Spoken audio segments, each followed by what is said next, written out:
Hang in Dude, there. It is. that's Smylie Kaufman for 61. Wow. I'm Smylie Kaufman, and this is The Smylie Show.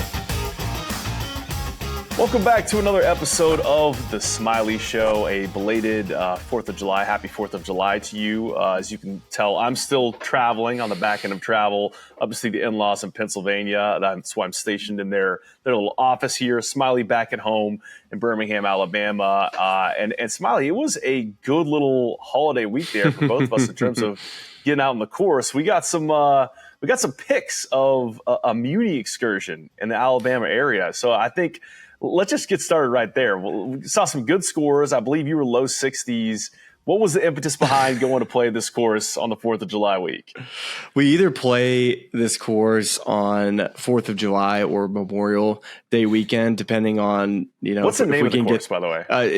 We call it TPC Highlands, but it's actually just Highland Park. I don't think it's a Muni. I think it's actually Troon Golf runs it now, but it's a 5,800-yard golf course. Is this the one where AV has the gripe about like one of the hole constructions? Like he doesn't like the way one of the holes is routed. Do I have that right? Ooh, I don't think so. I think that's probably another one. I don't know. Okay. Because Highlands is perfect. Nothing wrong with her. I love it. She's great.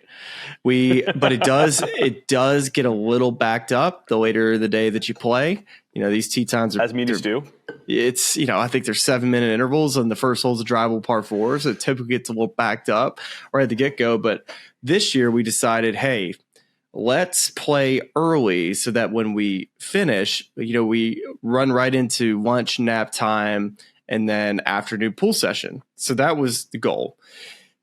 And we teed off at, I think, 7:30. So it's a pretty early beer crack. You're celebrating the 4th of July, so you got to get it going pretty quick. And, of course, my brother and I we're pretty used to, we need to get the hands feeling good. Like, we don't need to have any jitters out there. You want to go out and play well. You don't want to be out there playing poorly. So that was definitely a part of the early part of the festivities. And yes, we had a great match. My brother and I played Robbie and Drew. Drew actually was caddy for Sepp in the week that he won in Philly.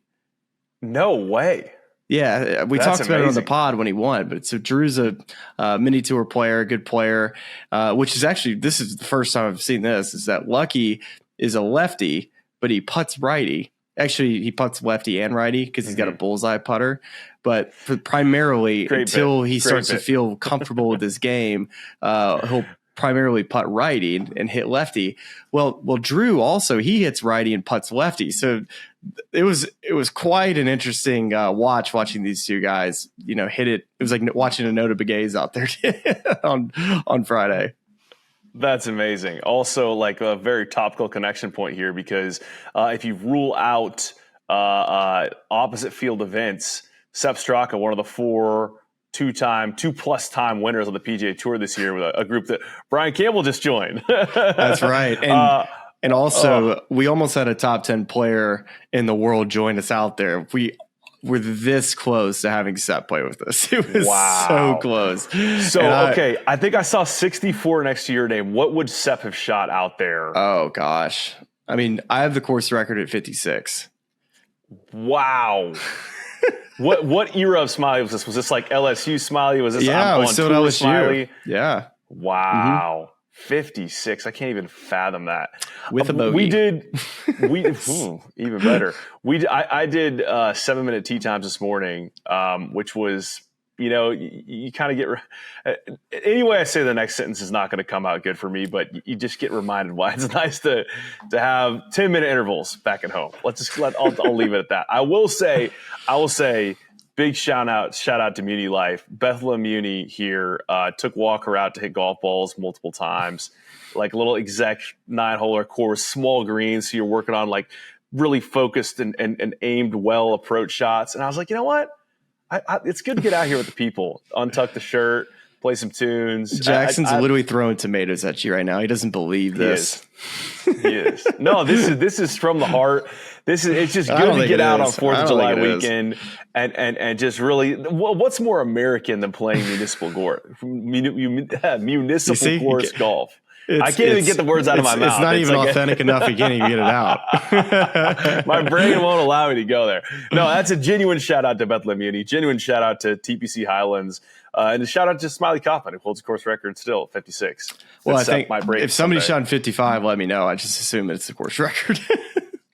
That would be a 55. I just don't even know how that exists out there, but that's so 56 the bogey. Jackson just texted tomato. Virtual tomatoes being thrown. Luck and I, we brother-in-lawed it so well. I think we had a best ball 60 and we won 4-3. And poor Drew, he's a really good player. He shot 61 and didn't even make it to the 16th hole. That just sucks for him. Wow. Didn't make it to the 16th hole. Yep. So Lucky shot 67. 3-2? What's that? Yeah, no, 4-3. Or 4-3. Good Lord. Yeah, I know. That's good ham and egg. It was really good ham and egg. And Lucky got 4 strokes out there, and he played well. He definitely played well in his stroke holes, and we brother-in-law it nice. Robbie shot 67 too. So everybody played pretty well. And then Luck and I, okay, here's another handicap situation that happened at Vestavia the following day. So we had 16 of us, 4 different groups. And in the past, when I've played in this game, we've stroked off of 0. And I've had to give strokes back on my scorecard. So for instance, like the easiest hole on the course, not fun. If I made a birdie, it would be a par. I was like, guys, let's not do this. Everybody else gets more strokes. So if I make a birdie, it's a birdie because it's silly to have to give a stroke back. I'd rather just other people have more strokes. So we do this on Saturday and AV, he didn't play with us, but he counted out how many strokes were given out. There was 179 strokes given out to 15 other players. And so I'm thinking to myself, how in the world is this system fair? So we want to get to a point where we're doing dogfight points, and that's like besides the story I'm about to tell, because a guy in our group, a guy named PV, had one of the most epic round, this career round. He's struggling when he shows up, and I'm thinking, he's not going to play well. Like he's an 80s shooter, maybe shooting the 90s. I haven't played with him much, but I tell you what, I wasn't expecting a good round of golf from him. He was getting 17 strokes and was even par with 3 to play. Oh, wow. Okay. Yeah. That guy's, the handicap committee's looking into that guy. That's, as a handicap committee chair, I'm doing a running on his profile. So he shot a 74 and won by 8 shots in our gross net game. And I think our team won by at least 10 because he played really well. And then I shot 29 on our backside. So it was just an absolute blitz. Well, here's the thing: is 74 getting 17? This is not a math pod, but I think that still net would have not broken your course record at the Highlands. I think it would have been a net 57. So we've been doing all these memes and stuff. Like this is like what we're setting today. Like I should join the tour. If you're watching on YouTube, you can see it. There's another one here too. Hold on, It's him walking down the 18th fairway at Tour Championship. I mean, it was just epic. So shout out to my boy phenomenal. Pat. Epic day watching him having a career day. And like I always say, Charlie, this is the time of year where you start to. This is career low season. It's the greens are make speed. And I mean, this is the same time last year. You shot 66.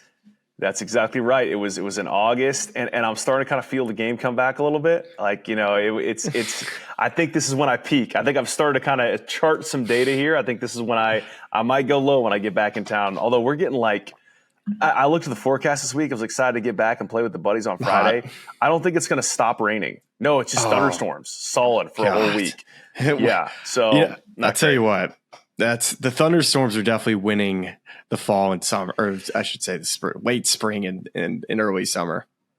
Yeah, it's a tough scene for anyone who's trying to play golf in the South at a place that where the drainage leaves something to be desired. But I'll say, listen, I hope a lot of people out there also got to tee it up for 4th of July weekend. If you're watching on YouTube, throw some little match stories in the comments as well. Now that we got Smiley's kind of full rundown, do y'all use dogfight points? Dogfight points, explain. Like a Stableford system to where you don't go off of handicap as much, to where you take an average of a dog, like your points that you're supposed to get for the day. So for instance, let's say your points that you have to hit are 35. And based off of that number, let's say you go out and only hit 30 points. So you're 5 below that number. And I'm pretty sure how it works is then you add up your group totals. So all of your 3 guys that are in your group also have these numbers they have to hit. And based off of the number that is set, if they go over or under, you add up your entire group. And that's how you decide who would win the group bet against team versus team. So you kind of eliminate the handicap thing because you take a sample size of maybe the last 10 rounds that you've had with the amount of points that you've accumulated, and you take that average, and that's your points that you have to go and get. So you use a Stableford. Like birdies are probably 3, pars are 2. I assume bogeys are 1 point, doubles are 0 points, eagles 4 or 5 or something. Yeah, I played Stableford before. Dogfight points sounds like a ton of math. Like just you need a book. Saying that, like I was like the meme. Like you need all the algebra equations. Well, you need a book. Yeah. You need somebody to be able to keep everybody's numbers throughout the year. It's a lot of work if you actually have time to sit in the men's grill and keep the book after. Mm-hmm. It's probably built for groups that have time to have 2 beers after versus 1 beer. I think that's probably the defining deal, whether you can have dogfight points or not, because it definitely takes a book or somebody's notes app to be able to keep it organized, because that is difficult. Handicaps are a lot easier for sure. I think the closest thing we do to that is like that 40 ball game I've told you about, where you take 20 in the front, 20 on the back, 40 overall with the playing as a team, as a foursome, and then tally those up in the old Ross grill on the back end, see who won. But you got to take the scores on the whole. See, there's like a gamble there of like, we made 3 pars. Do we only want to take 2, leave some out there, make some birdies? I like that, though. I like that. It's good. It's a good game. It's a game that's worth playing if you got a bunch of foursomes lined up to play on a Friday back home. Don't do handicap with that too? We do handicap with that. Yeah. Okay. Yeah. See, that's the problem when you have 179 strokes. We're just trying to find a solution. Yeah, I mean, you could do like 85%. You could do 12-month low. I just played back-to-back weekends prior to this 12-month low tournaments where I got absolutely slaughtered because my 12-month low is 0.7 and I'm currently playing like a 4.1. So it was no bueno for your boy. But I think that it was an interesting study because at least the first one at Hope Valley, the best players ended up at the top of that leaderboard. And it's like, okay, like they probably deserve to win. If you're playing the best golf that weekend, you would love a 12-month low setup for you. Although you don't keep a handicap, so you just kind of keep a floating +4, +5 or something like that, right? Yeah, I mean I just don't like keeping score every single time. Like sometimes I'm like, I'll keep score today. Sometimes I don't, and a lot of times it's just the game and that you're playing that day against. It's like, did we win the match or not? And that's kind of how I play golf. We need to, and this is something we've talked about doing on a number of occasions, is like we need to have a USGA, a gin expert come on and help us better unpack the handicaps. Oh, totally. I feel like there are some key flaws here that we can really drill down on. Shall we talk about some PGA Tour golf to get this started, Smylie? I don't know. We can. I don't know a good way to launch into this really, because it's with all due respect to a man who's now won twice on tour this year. It is very hard to win once on tour. It's very hard to win twice on tour. It's even harder to win twice on tour in the same season. But Brian Campbell is not necessarily a headliner name. He is a guy that, when I last checked, is like 131st on tour this year in strokes gained off the tee. He's averaging about 276 yards off the tee. Right. And it's a very interesting juxtaposition, Smylie, of both the playoff he won when he won back in the Mexico Open against the longest player on tour, Aldrich Potgieter, and then now back-to-back weeks where Aldrich Potgieter wins the Rocket Classic, then we go over and play the John Deere, and Brian Campbell emerges victorious in yet another playoff against Emiliano Grillo. But I want to give Brian Campbell his props here, right? So let's start with, what are the things, are we potentially underrating the things that Brian Campbell does really, really well because it is so hard to win twice on tour. And I feel like this is a little bit of a rerun of the same situation we had at the end of Oakmont, at the end of the US Open, where we were talking about Ben Griffin, Andrew Novak, Matt McNeely this whole year. We completely forgot about a JJ Spawn. Are we overlooking a part of Brian Campbell's game that is really, really good that's led him to these 2 wins? It's worth talking about. Yeah, you definitely are. I would love to actually look up to see where he ranks on the PGA Tour in driving accuracy. He's got to be in the top 10. I'd be surprised if he wasn't. But that's used to be the formula to playing well on the PGA Tour before the bomb and gouge really became about. You had a guy like Tim Clark winning every year. That's the type of player that he is, a really very straight player. Brian Gay, another example. I know he's gotten a little farther of the years, but Brian Campbell's comes from that similar tree of just, he doesn't hit it very far, but he hits it really straight. And guess what? On weeks that, he soft greens and he's able to attack a little bit more. And John Deere, this golf course was a little faster than it normally is. So, it didn't get quite as much rain as you'd have the thunderstorms that are, wearing this golf course out normally year in and year out. But it was bouncing pretty good this year, and the rough was up a little bit, and I think that helped. It had to help, and even just looking at the scores too from one year to the next. Last year Davis Thompson won this event at 28 under par, so this thing finishing at 18 under par only helps a player like Brian Campbell too. Yeah, and it was interesting to see that some of those scores, some early, I think it was Max Homa shot his lowest ever first round score on tour of 8 under, maybe 62, something like that. But then guys that would post a really low round and then kind of come back to the mean the next day. And then you got the sort of mix of guys, because I did think it was going to be a mid-20s winning score based on what we saw this last year. And it wasn't that way this year. What was weird too is if you followed the cut line this week and you saw where it finished, it was a flat 65 guys that made the cut, and it was at 5 under par. Very unusual. If you saw a 5 under par and I asked you coming into the week, okay, that's what the cut was, what do you think the winning score was? Well, you would say, well, if it was a 5 under cut, I would have said that maybe it was somewhere in the low 20s. I would say 23 under par was a winning score. The fact that 5 under par was the cut and 18 under par was the winning score, a little surprising. Yeah, without a doubt. Now, I don't want to take 1 week at TPC Deere Run and try to extrapolate some large, these game insights of where we stand on the game based off of just this one winner. But, we talk a lot about distance in the game, and we talk a lot about needing to roll the ball back and certain courses, some that cater to bombers, other that guys who are shorter can win.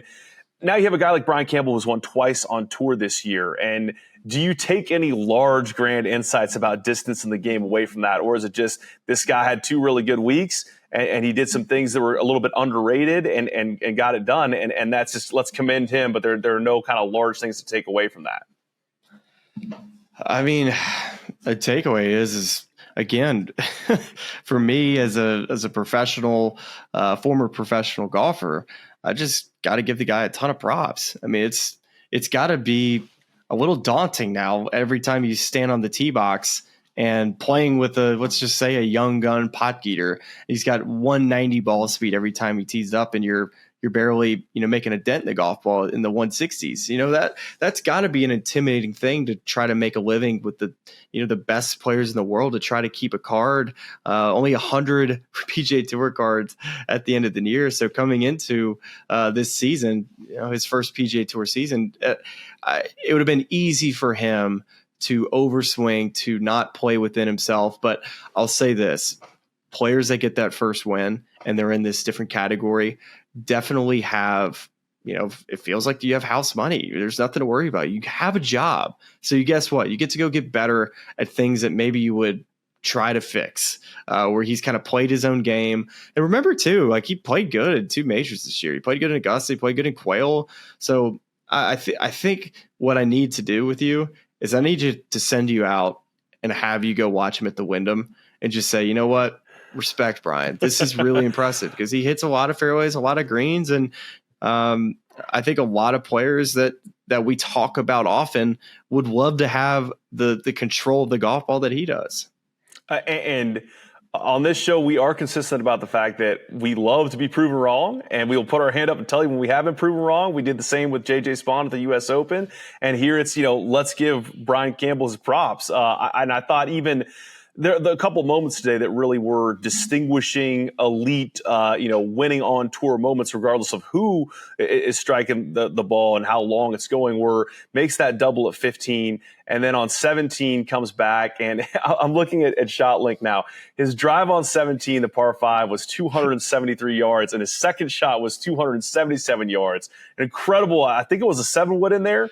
I don't think it was. I don't think that was a 7-wood. There's no way you could hit 7-wood. You said in the text. Far. I was going to say 277, yeah. So then makes birdie there and ends up posting 18 under. And then that playoff where, Grillo, even having knocked into the trees on the right, is still 20 yards ahead of him. And we're looking at his lie, and he's kind of got, is on the edge of a sprinkler there. And they're thinking, hey, maybe he plays one out safe 30 to 40 feet on the right. And he goes right at the pin, and Grillo, of course, gives it to him by making a bogey. But, that shot would have given him a look at a birdie. Too. Oh, it was so well done. So props to Brian Campbell, and see it Wyndham, I guess. Do you think if the year was 2032 and the Ryder Cup was at Olympic Club, would you be thinking about Brian Campbell?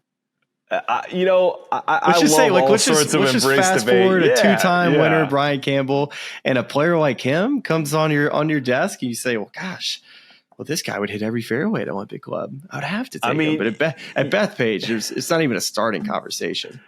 Well, you just pair him up with a Bryson DeChambeau, and you're good money there. We're going to talk about some of this stuff later on in this episode, but here, let me forecast this one to you. Okay. I'm just going to just picture this: Brian Campbell, Tour Championship winner, FedEx playoff winner, in an East Lake finale in a year in which there's no starting strokes. This is at this point, since we're not embracing a fun format, I'm embracing just chaos, wild card situation.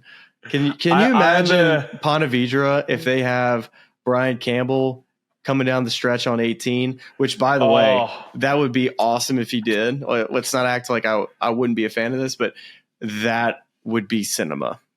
Would love it. I'm here for it. I am the Jack Nicholson departed gif, nodding my head, looking mischievous. Yes, that is what we need and want. If we're going to change the Tour Championship format, I want it to be an absurd, out of nowhere winner, and I want all the chaos and the back end debate that comes with that. So I sign me up for that. Yes, we need more things to talk about into debate, and that would really definitely set up some nice talking points. That would do it. That would do it for me. I'll say another big. We missed out on a big talking point. I think it's very fair to say Brian Campbell will probably even tell you this, that today the rooting favorite amongst the crowd and people tuning in on TV probably Max Homa. Yeah, probably Max Homa. And Max, it comes up short, I think 2 shots short, that playoff at 16 under. I think that put him in solo 5th last time I checked the leaderboard. A lot of talk about Max's, just season at large. And we've talked, golly, since we had Max on the show about just the swing changes he was grinding on. He showed us some video way back when. I think he switched coaches since, new equipment, just a lot of different things going on for him. And there's been a little bit of armchair analysis about, what it is Max is doing differently in his swing and what got him into contention this week at TPC Deer Run. What are you seeing that looks different for Max, for you, and maybe in the swing, or any other observations you made about the mental side of the game, whatever else comes to mind in terms of why he's playing better golf? I think his iron swing looked really good this week. It just looked like his arms and the golf club were more out in front of him. That helped him be able to get the ball started left and actually hit a fade. Just those little feeler fade shots. I haven't seen him be quite as good with those this year. If anything, to me, he's had a two-way miss with his iron game. He's missed greens left with left pins, which I saw that happened often earlier in the year when I was watching him. But it's not surprising, though, to me that the driver actually has been pretty good this year, which you wouldn't think would make sense. But because you have more time and the club is, if it's a little behind you a little bit, you do have more time to kind of get it squared up. But the shorter clubs, especially when you want to hit some of those feel shots, you're going to be, you're going to have some two-way misses there. So it looked like he was swinging the golf club better this week, and most certainly, yes, the crowd favorite, and definitely the biggest name I felt like heading into this week, and one that I'm sure that the tour would have loved if Max Homa won, and as well as John Deere, and I definitely was rooting for him as well, because it has been a hard year. It's surprising, really, to me to see that he was outside the top 100 coming into the week. That really did surprise me, because it doesn't seem like too long ago that you and I were making cases of, well, if he played really well at this major, or pulled this one out, he's got a chance to be in the Ryder Cup conversation. I think I'm just replaying those conversations in my head, and then I see where he's at on the FedEx Cup, which isn't a barrier to necessarily of where somebody lands on the Ryder Cup point standings list, but it did surprise me a lot to see that he is currently out of the top 100, I believe. I don't know where he jumped to, but it's right around that number. Yeah, I want to say it was 122 on a stat sheet I saw heading into the week. Finished T3 this week, so let's see. That got him to, I got it right here. He is 98th now. 98, and that's and I believe his farmer's win was 23. Is that correct? Would that exemption expire? I believe so. I think Farmers was the last win. This would be his last PGA Tour exempt season then. And he was top 50 last year. I'm not going to get into the minutia of those categories and what sort of eligibility. If you get an extra year on a Tour Championship stuff. Dylan DeChair did a great write-up that you could go find on golf.com. Yeah, where all the exemptions. Now, the one that we were talking about, and I need to tee it up here via our friends at Ahead. We're going to do a little Ryder Cup look ahead as it pertains to both Max and a few others. Ahead is a strategic partner for enterprise clients, helping them navigate the path toward digital transformation, much like an expert caddy, reading the course ahead and providing the winning combination of technology and execution. You can learn more at ahead.com. This Ryder Cup look ahead, let's start with just if Max doesn't win today, right? So he is definitely on the outside looking in, both in points qualification, but also just in terms of probably the guys that Keegan's considering in terms of those 6 picks he's going to make. If Max had won today, in your mind, where does he move to on Keegan's picks short list? If he would have won, if he'd won the John Deere, he had to win, I think, to be in the bubble conversation. I don't think he's in any conversation right now. So he's in or around, like, I mean, are you lumping him in? Is he still a tier below, like a Ben Griffin, Andrew Novak, Maverick McNeely? Like he's further down the bubble than those guys, even if he wins today. He's got to win down the stretch, and he doesn't need to finish outside the top 5. And that would get him on the bubble, and maybe he's a partner for somebody. He's got to have luck go his way as far as just who he would be partnered with. Like, it's got to really look good on the sheet of paper in front of the captains. But I don't see a scenario that he's on the team, but I would love to be proved wrong. I just think he's too far out. I think the scenario that you can play back is Justin Thomas missing the playoffs a couple of years ago, making that Ryder Cup team in Rome. Max has a potential opportunity to be in that same situation, but maybe plays his way into the playoffs, which I think is what he has to do. If he plays his way into the playoffs, and all of a sudden now you get hot at the right time, and next thing you know, you're at the Tour Championship, and that's where it gets really, really difficult for something like Keegan, because you gotta definitely weigh the whole year versus just a hot stretch. Billy Horschel is a good example of that, but Max has been solid. He's been probably one of the best, U.S. players over the last couple of years. Not qualified for the Open Championship, and not playing the Scottish Open either. So the next crack at it he gets, I guess, is 3M, and then he's not playing Scottish. I'm looking at the field list right now, unless there's some sort of typo. I'm looking at it jumps from the Højgaard brothers to Rikuya Hoshino. It looks like an alphabetical list to me, Smylie. So not in that field list from the PGA Tour. It does. It really does, because I think that there are, from there. You can hop on the flight literally from John Deere, and which, by the way, I saw another headline on that. It's the first time in tour history that it's a full flight from John Deere over to the Scottish, full charter flight. So, well, I know and that connects to a whole other thing is like, I think what they were meaning by that sort of news item was just that, and we can unpack this as when we talk about the tour changes, tour championship stuff, but just that these fields, these midsummer fields are getting stronger as more and more guys who are now on the 100 bubble to the 125 bubble. It was a better field, yeah. Are needing to play. So it's interesting how it all folds in together. I mean, Max at 98 now, needs to do a lot, but essentially what you're saying there is that he's got 2 starts, right? Yeah, I mean, if he plays 3M and Wyndham, those are his last 2 cracks to get top 70. Let's just use an example this week. He finishes T3 with Kevin Roy, moves up 24 spots. That would get him to, let's see, here's a little bit of math here for you. That get him to 74. He's still on the outside looking in, and then he needs another good week just to crack it in there. I mean, playoffs are a long shot right now. Yeah. Yeah, and I wonder how – I don't know when this commit list, more about the inner workings of the tour, about, when he has to kind of say yes or no to the Scottish Open. Friday 5, I think is the deal. I mean, I wonder how he feels after he goes out and he shoots a great first round and hopefully expects that to continue throughout the week, at John Deere into the weekend. Do you feel like now you're going to take 2 weeks off and you're kind of losing the hot hand you had? Or do you think it's like a pre-made decision on it? Dude, the Scottish Open gives spots to the Open Championship too. Typically, they do. So like, there's another opportunity to get into that field. So it's just very, very surprising. So that maybe we can get an answer on that for the next episode. But that's definitely very surprising. And then didn't like tie the bow on exactly what happened with Max today, because if you watch him, it was very close, because when he got started, we're like, sound the alarms, the buzzers. He's 3 under through 4 holes, and you're like, he's going to win this golf tournament. But playing this golf course, he missed the fairway 5. It's like one of the key fairways you got to hit. Makes an easy bogey there.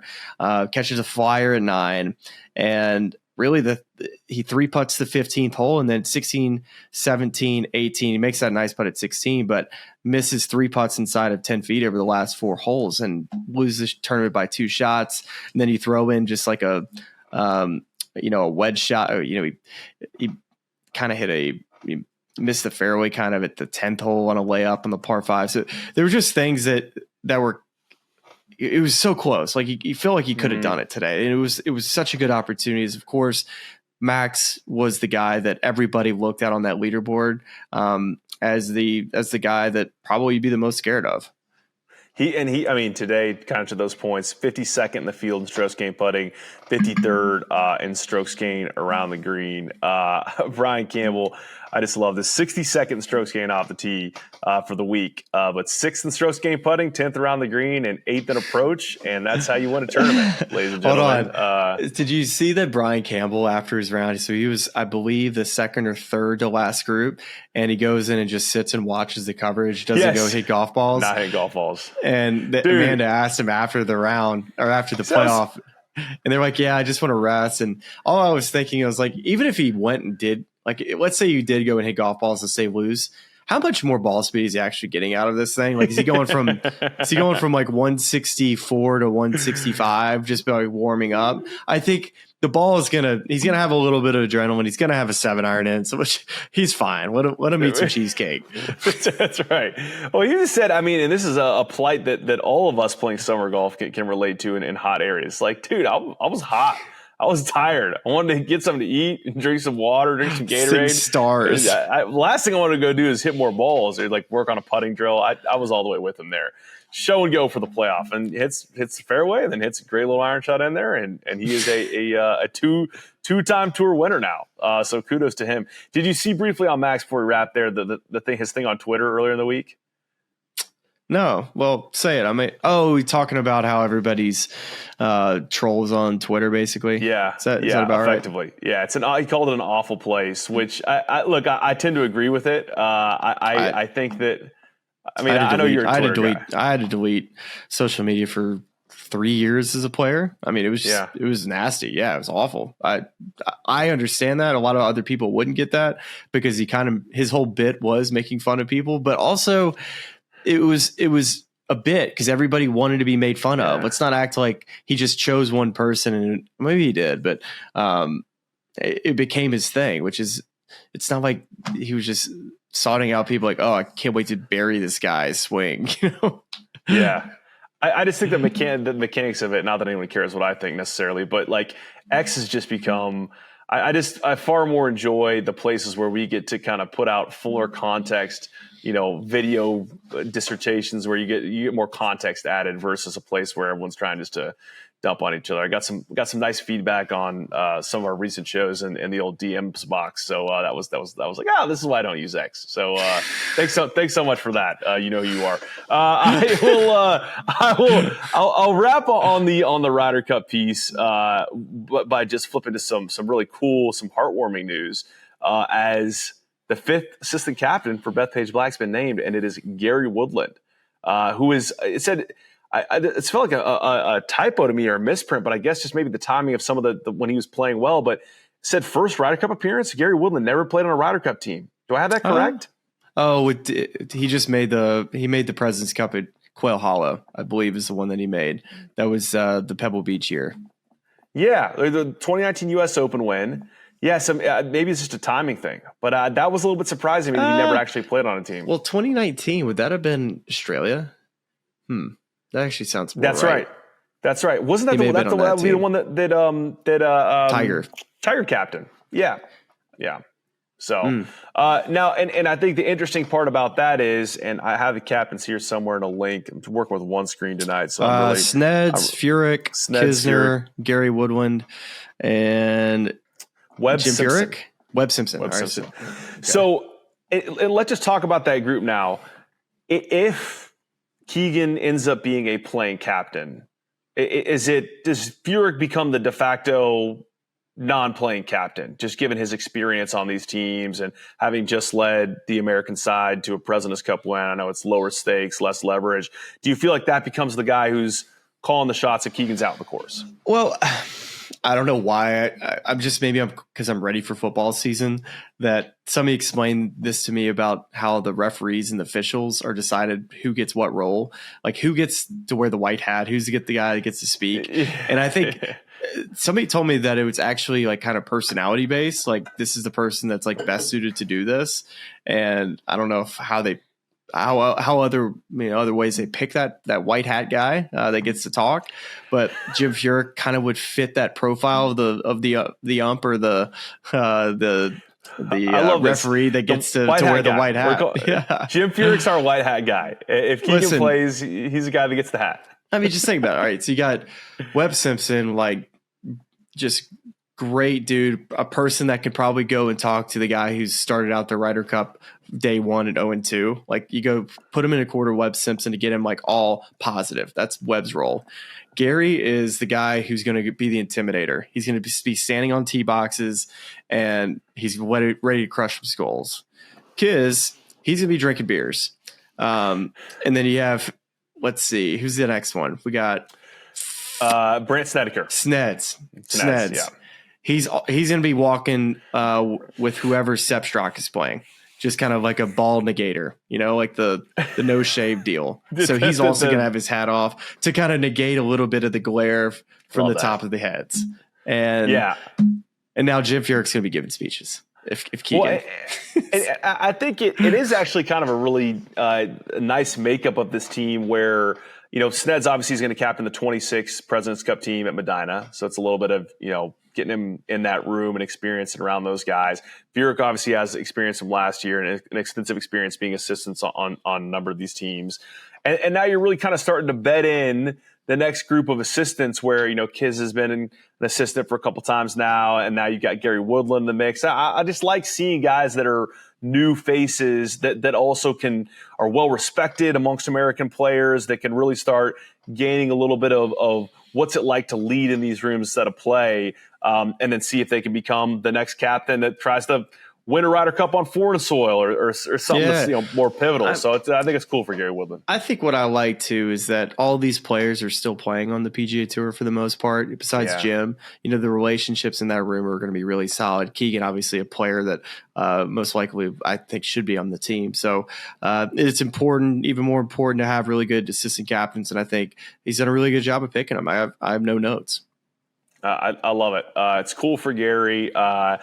Smylie, that wraps our Ryder Cup segment here. I want to get to some tour stuff, but I need to show you one of the coolest videos I saw on this last week. I thought this was a really fun Open Championship qualification story. But before we can do that, Smylie, I've got a pamphlet in front of me, and it is for a 2025 Dream Ireland Golf Getaway Sweepstakes brought to you by ShipSticks. 3 lucky winners are going to receive an all-expenses-paid trip for 2 to the island of Ireland. They're going to play 6 world-class courses, including Royal Portrush, host of the 2025 Open Championship. And I've got the other courses here for you as well. Portrush, Portmarnock, Royal County Down, Castle Rock, I hope I'm saying this right, Ballyliffin, and Port Stewart. Dude, this is all part of this. These are all 6 of these courses are all part of this Dream Golf ShipSticks. I'm using the wrong phrasing here. I'm going to put the link in the YouTube. I'm going to put the link in the podcast description. Oh, it's man. sick. This is so sick. Can we? Yes. Am I able to sign up or no? I'm sure there's fine print that precludes us from participating in this thing.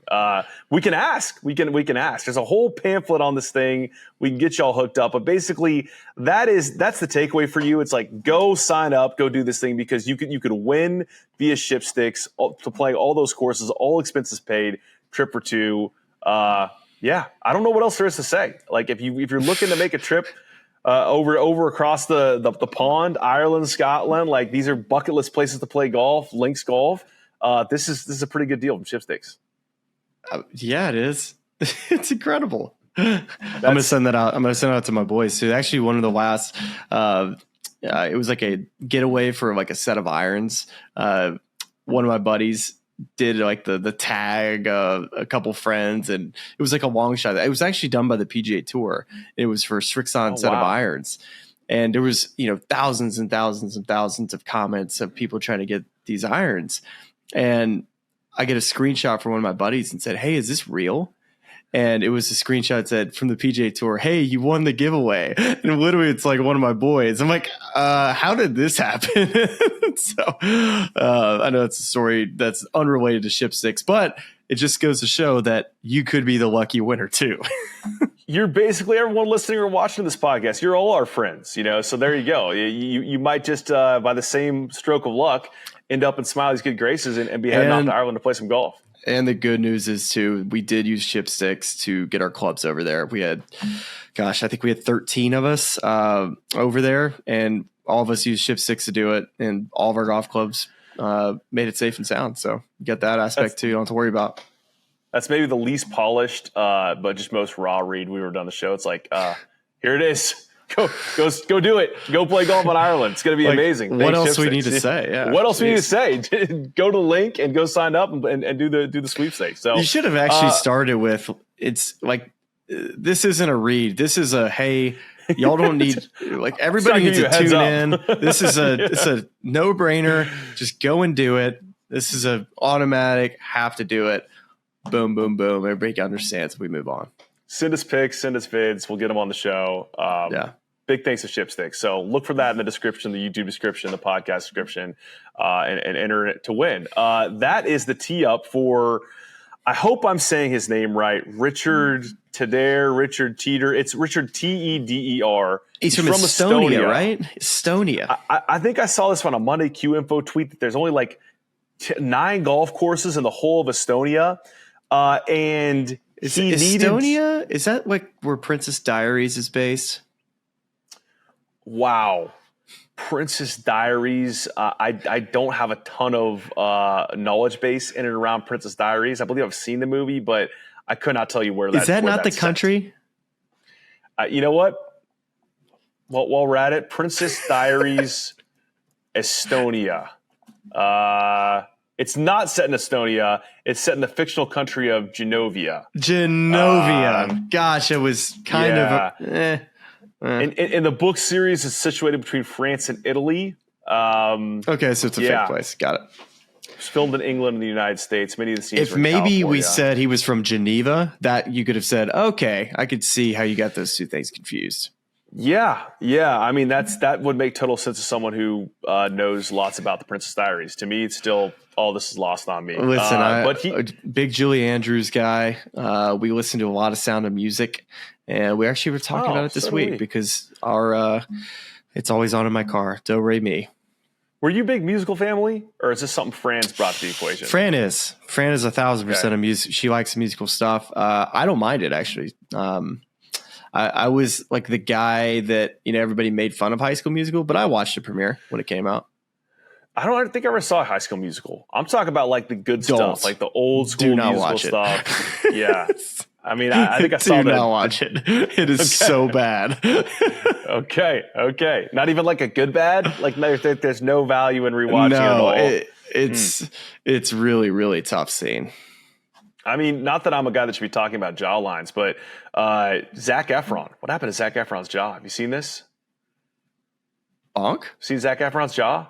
No. I'm just saying, it's like he's like it's his facial complexion has changed. The Zac Efron we knew and loved from is it like Jonah Hill? Musical. You just tell me like Jonah Hill?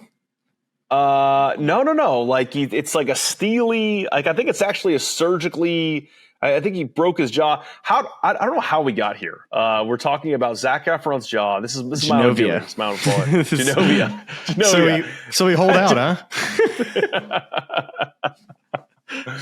Let's play the tape. Here we go. Richard. Where is this at? Estonia or Genovia. This is I think it's West Lancashire. Oh, come on. First Estonian to ever play in the Open Championship, and that's how he gets in. I mean, you're kidding me? That is so sick. Dude, when you go to the Walker Cup later this fall, that's the coolest thing about watching that event. I see the Cypress Point hat is that all the crowds just get to walk behind everybody, and that's the coolest thing about this clip is that the crowd is, it's just the town crowd watching their golf course and the guy, having a dream come true.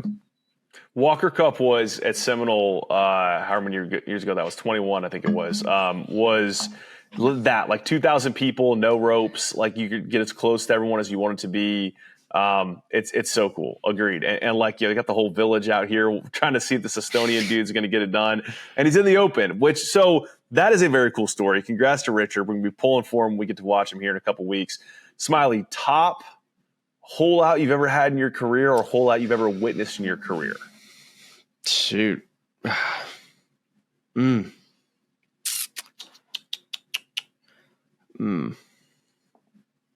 That's tough. Do you have one? That's a great question. I'm just thinking about like Scotty shots I've seen in my lifetime. Yeah, you know what? I'm gonna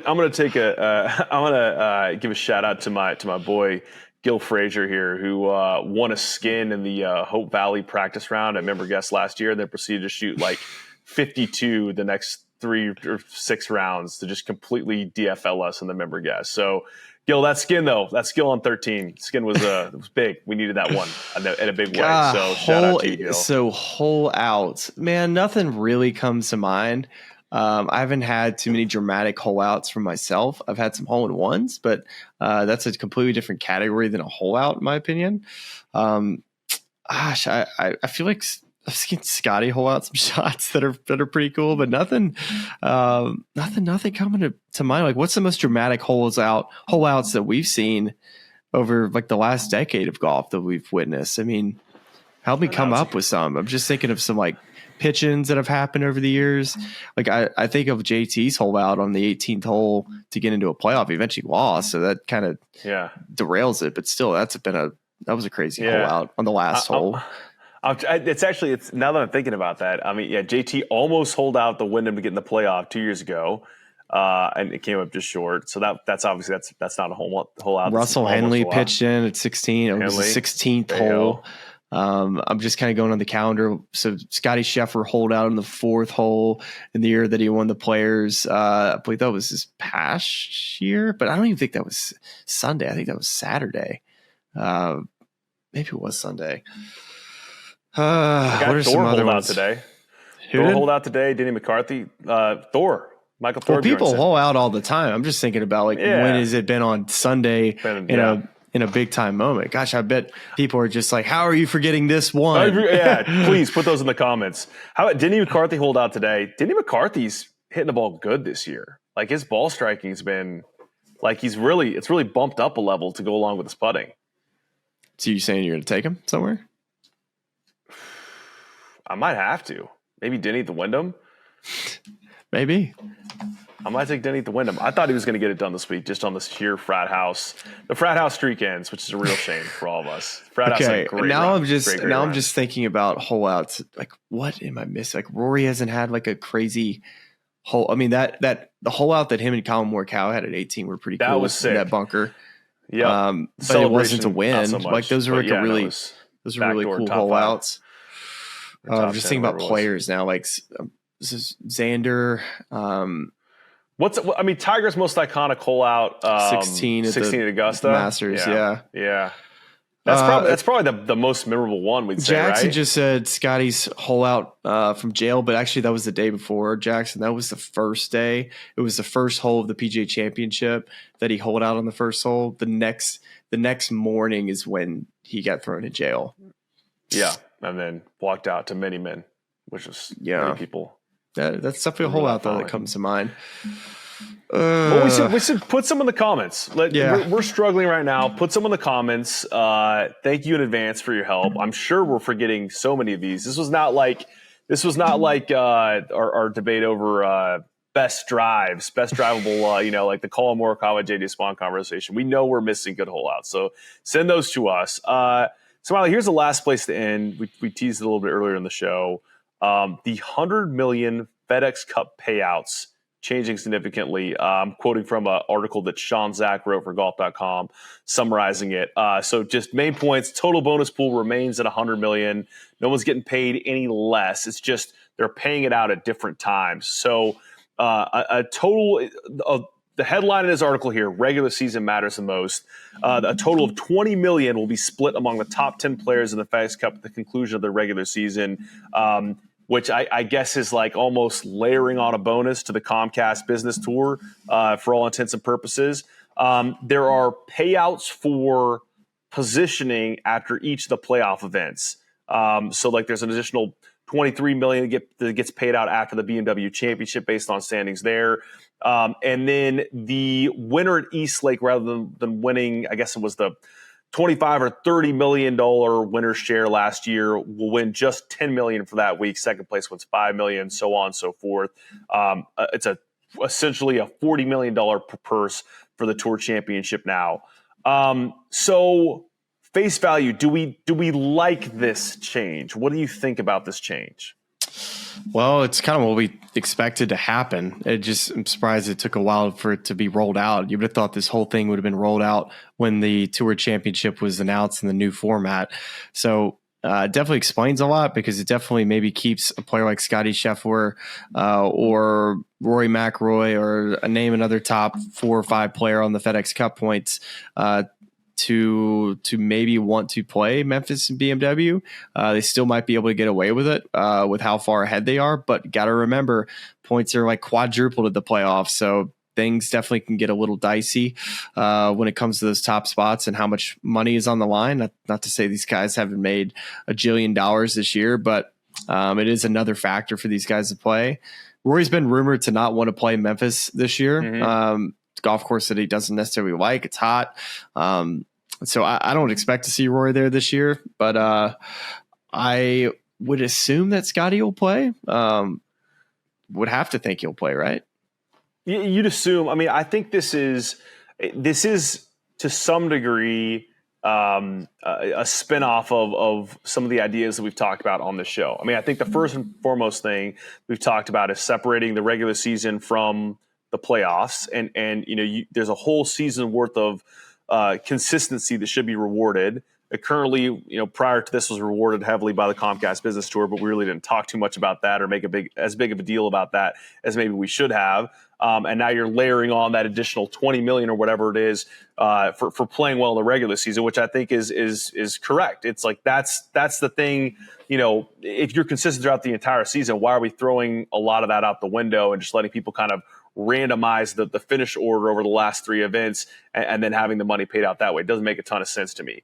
I think that, to your point on Rory skipping Memphis, that the way this seems to be paid out, I mean, the reason why he can afford to skip Memphis is because he's not going to move much, if at all, going from the first event to the second event. If he was like on a certain, you wouldn't think so. You wouldn't think so, right? So the difference in what you're getting paid at each stage will not be materially, different, and so you can afford to skip that event still. And then it's in a lot of ways lessening the importance of the Tour Championship, because now we're doing away with starting strokes, and it's just a normal event that just happens to be paying out $10 million to the winner. The other idea was that the ending of the PGA Tour season was supposed to entice more of that 8 to 12 guys on the FedEx Cup list to want to play in Wyndham. But you've seen players that have really not even cared. But I was talking to Sahith Theegala on the putting green last year, who was a player that eventually ended up in that top 10. He was monitoring it very closely. So there are players that definitely take note of that ending of the regular season, 20 million. I just think that what it boils down to for me, and this is just my opinion, I mean, I think a lot of people would probably disagree, is that it's always felt contrived in a way. Like this Tour Championship, this playoffs format. We have the major tent posts of professional golf on a year-to-year basis. We have the 4 majors. Those are steeped in history. That's what people care about. We've had the history of the Ryder Cup, for years and years and years. Like, these are forever going to be the events that people care about, that people watch the most, the support. It's hard to just spring up this thing from thin air and then make the format weird and changing, from year to year, and say you're supposed to care about this the most as like our season finale. I just don't think people really do care about it like that. James Colgan said it well when he came on the show, of like, in what other league do you get to the playoffs and the TV ratings start declining? Like, it's the complete opposite. I think it sets the table in a way for sweeping change. Like, if you start lessening the value or importance of each of these events in terms of just the purse for them, then I think you create a window of opportunity to do some real reformatting of where it's played, what the format is if you go to match play down the road, because it's not like you're taking away this big thing from players of like, well, wait a second, I would like to play in the event where I could win $30 million for it. It's like, well, now it's less, and it has more to do with the whole playoffs at large. So I think it's correctly attributing the parts of this payment to the places they should go, but I think it continues to strip away importance and significance from the playoffs. And I think that's just kind of the state of where we are with this thing. It's like all these different formats didn't really work, and now we're back to one that's just, it's like vanilla ice cream. It's just, okay, we're just playing another tournament and you're getting paid more money.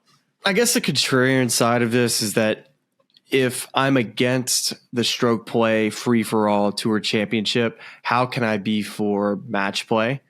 That would make sense in that, match play, it a guy can get hot on you. You judge an entire season on stroke play, and then all of a sudden, Scotty Scheffler's going up against the 16 seed who's had a good year. But goes out and he loses. But what is so different about match play and stroke play, from my perspective, is I think that it's easier to follow.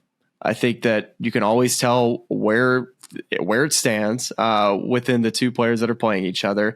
And then you also get, I think, more energy and reactions from the players, and just an overall sense of urgency right from the get-go, where a Tour Championship, it's just going to be like every other tournament. They're going to tiptoe their way along and just treat it, we don't want to get too high, we don't want to get too low. Or with match play, it's part of the gamemanship of fist pumping and getting the momentum. And that's where I think the crowd it definitely could play a factor in whether it's an underdog or bringing home Scotty Scheffler's 3 down.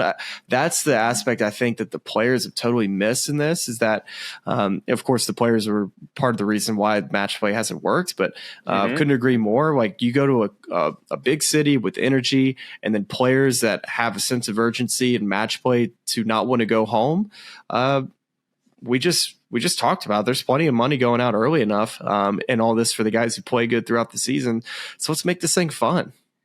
Yeah, and I agree with all that, and I think that's exactly. It's like we just need to this needs to not be the playoffs anymore. It needs to be like a special fall series, because I guess if you're selling me as the tour on these high leverage stroke play events, it's like, okay, we already have 4 of those that we've already seen that we care about the most.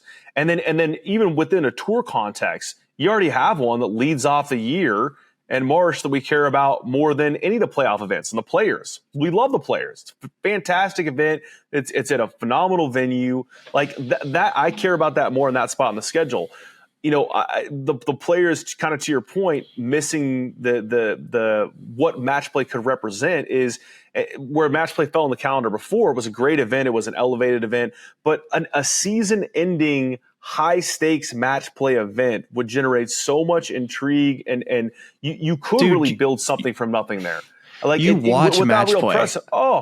And watch match play. Think about this too. It's the same thing we've talked about with moving the Zurich Classic in the schedule. Wouldn't you love to see high leverage singles match play, a month before you're going into a Ryder Cup or a President's Cup? And maybe some guys are talking about. Well, like if you're having this match play at the end of August, have you been to Louisiana in the end of August? I'm saying now a tour championship, doing match play at a tour championship, which also Atlanta at the end of August. I mean, we do it every year. Also not great. But I mean, dude, I think Louisiana might be the hottest place in the world in August. Well, I mean, but we were saying on the Zurich, to be fair, we were saying do the Zurich 2 weeks before. I mean, not that September is that much pretty dang cooler. hot too. It's pretty dang hot too. But my point being, if you make the Tour Championship match play, and that's at the end of August, at the end of September you're going to see, Europe versus the United States in match play, or the United States against the internationals in match play. Like, it gets you a little bit hyped up and excited for that. And I guess that's technically would be a week after the captain's picks are made as it's currently constituted. But maybe you push back that deadline until after the Tour Championship to make those last 6 captain's picks and see how those boys do, and then maybe make some last minute calls based on how a guy does in a high leverage match for a ton of money. I just think it's like, at least what you're doing there is creating a product that is distinct and has its own identity. That's not just like what we currently do, which is we just play 3 events, 2 of them are in the same place every year, 1 of them bounces around for a lot of money, so care about it for that. They're going to change this thing. Like, they're going to have to, and they will. It's just a shame that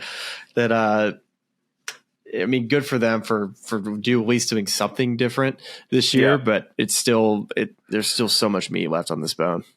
Well, and if I'm just being fair to everyone who's working on that side, like, I think actually what they're doing is laying a roadmap to change it, right? Like, they're stripping away all the format, all the contrived format things. They're stripping away the dollar value. They're bringing it back down. So then I think it becomes easier to make a change from that place rather than the elevated place it has been. So we'll just wouldn't see how you it just goes. rather just make one change, like one big old fat change versus, a change every single year? Because sure, it gives us something to talk about. But I think fans want the best product now, and not, hey, sorry, you're in a deal with this corporate entity that wants this tournament in this place. And that's kind of where we're stuck right now. I mean, if you really want me to get like my tinfoil conspiracy theorist hat on, now that I have this on firmly placed on my head, is, okay, you had to assume for some time that the tour wanted to have a succession plan for Jay Monahan, right? So, like, I don't know how long ago they started interviewing people or talking to guys like Brian Rolap, but they probably know that there's going to be another guy who's going to come in who's going to reshape the future of this thing. So probably makes a lot more sense to kind of blank slate it instead of putting out the idea that was half baked from Jay Monahan and maybe quarter baked from Rolap, it's like, let's just kind of zero this thing out, take it to a more neutral place, and then let the next regime decide what the best television product is and how they want to kind of reformat in the future. It's not clean for fans, but it's also probably makes most sense from an organizational perspective. Yeah, I think so. So that'd be my last interesting rollout, and can't wait to see Brian Campbell just splash across Ponte Vedra, winning the Tour Championship this year. This has been a really nice hour and 5 minute ride here. And I think in the course of this podcast, I started as like a negative naysayer.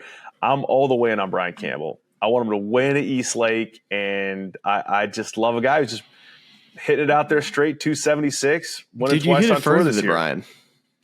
I hit it further. I do.